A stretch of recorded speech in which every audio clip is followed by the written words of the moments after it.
শাহরুখ খান ও গৌরী খানের ৩৩ বছরের দাম্পত্য জীবনে ধর্ম কখনোই কোনো বাধা হয়নি, কিন্তু এরই মধ্যে সোশ্যাল মিডিয়ায় ভাইরাল শাহরুখ খান, গৌরী খান ও আরিয়ান খানের হজ যাত্রার ছবি। সেখান থেকেই উঠেছে প্রশ্ন, তাহলে কি বিয়ের ৩৩ বছর পর ধর্ম পরিবর্তন করলেন গৌরী? ১৯৯১ সালের ২৫ অক্টোবর হিন্দু রীতিনীতি মেনে বিয়ে করেন গৌরী ও শাহরুখ। সে সময় শাহরুখ ছিলেন স্ট্রাগলার। নানা সাক্ষাৎকারে গৌরী জানিয়েছেন যে কখনোই তাকে ধর্মান্তরিত হওয়ার কথা বলেননি শাহরুখ।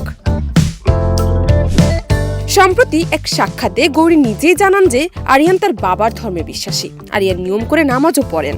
শাহরুখ জানান যে তিনি তার সন্তানদের বরাবর এই শিক্ষায় মানুষ করেছেন যে তারা কোন ধর্মের সেটা গুরুত্বপূর্ণ নয়, তারা ভারতীয়, এটাই তাদের পরিচয়। এমনকি শাহরুখ খান নিজেও পাঠানো জওয়ান রিলিজের আগে তিরুপতি গিয়েছিলেন। গৌরী এক সাক্ষাৎকারে জানান তিনিও শাহরুখ বরাবরই একে অপরের ধর্মকে সম্মান করেন।